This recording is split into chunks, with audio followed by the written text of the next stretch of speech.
So here is my January embroidery journal.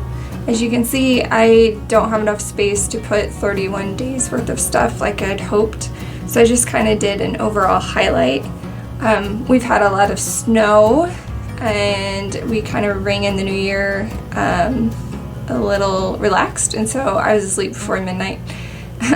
And here I have a book because I'm starting to get into reading again, and at the bottom I have my KC because I've been really enjoying watching the Chiefs play this January.